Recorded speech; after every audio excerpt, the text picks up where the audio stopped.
कर्नाटकच्या बागलकोटमध्ये शिवजयंती मिरवणुकीदरम्यान दगडफेक, पोलिसांनी तात्काळ हस्तक्षेप केल्यानं मोठा अनर्थ टळला। दगडफेक करणाऱ्यांवरती कारवाई न केल्यास बागलकोट बंदचा इशारा।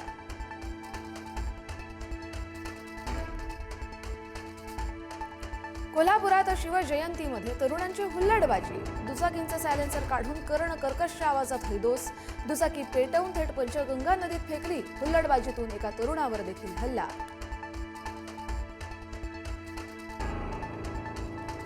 अवैध गुटखा आणि माव्याच्या साठ्यावरती छापा टाकताना महिला अधिकाऱ्यावरती हल्ला। सोलापूरच्या माढा तालुक्यातल्या बावीमधली घटना। महिला अधिकाऱ्याच्या अंगावरती टेम्पो घालण्याचा प्रयत्न।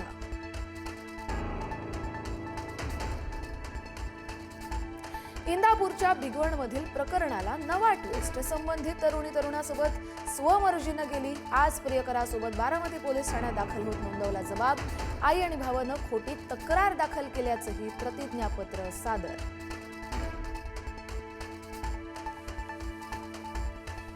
भिवंडी महापौर पदासाठी आज निवडणूक, भाजपचा एक गट काँग्रेसच्या गळाला लागल्याची चर्चा। काँग्रेसचा महापौर बसणार का, याकडे लक्ष।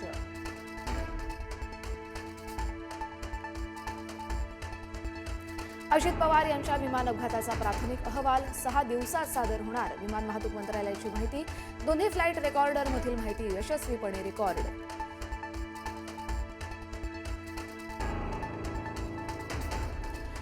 पुण्याच्या आमदारांची निधीसाठी मुख्यमंत्र्यांकडे धाव, पुण्याचे आमदार निधीच्या प्रतीक्षेत। अजित पवार यांच्या निधनानंतर अर्थ खात्यानं आमदारांचा निधी अडवला।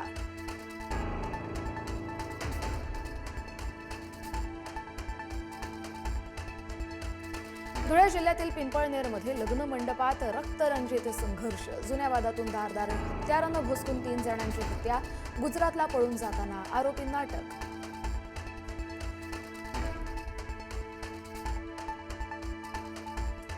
रथोत्सवात महिला भाविकांमध्ये फ्री स्टाईल हाणामारी, हिंगोलीच्या औंढा नागनाथमधील रथोत्सवामधला प्रकार।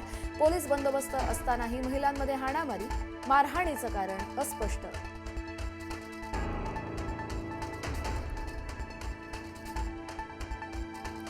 पुण्याच्या मुळशीतील कुस्तीला गालबोट, मल्लिकार्जुन कुस्ती स्पर्धेत पैलवान माऊली कोकाटेच्या समर्थकाचा पैलवान सिकंदर शेखला मारण्याचा प्रयत्न। सिकंदरनं संयम दाखवल्यानं वाद निवळला। 4 वर्षीय चिमुरडा रात्रभर शाळेत कोंडला गेला। नागपूर जिल्ह्यातल्या खापरखेड्यातली घटना। चिमुरडा खेळता खेळता अंगणवाडीत गेला आणि तिथेच झोपला। तपासणी न करताच कुलूप लावल्यानं चिमुरडा रात्रभर राहिला अंगणवाडीत।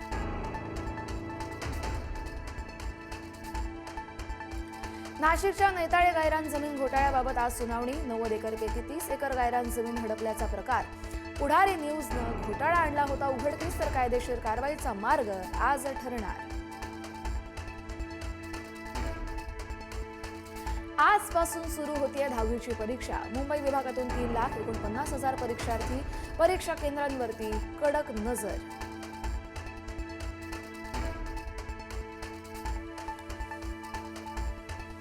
रविवारपासून पुन्हा बिऱ्हाड आंदोलनाला सुरुवात। आश्वासन न पाळल्यानं रोजंदारी कर्मचाऱ्यांचा पुन्हा आंदोलनाचा इशारा। सहकुटुंब झोपडी बिऱ्हाड आंदोलनाचा इशारा, तर खासगी कंपनीमार्फत कंत्राटी भरती प्रक्रियेला विरोध।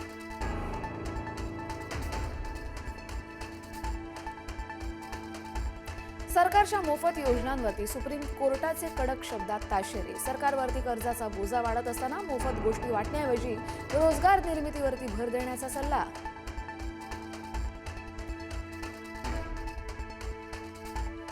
भारत पाकिस्तानमधील युद्धात मध्यस्थी केल्याचा ट्रम्प यांचा पुन्हा दावा। दोन्ही देशांना 200% टॅरिफची धमकी देऊन युद्ध मिटवलं। दोन्ही देशांना चर्चेसाठी भाग पाडल्याचा ट्रम्प यांचा दावा।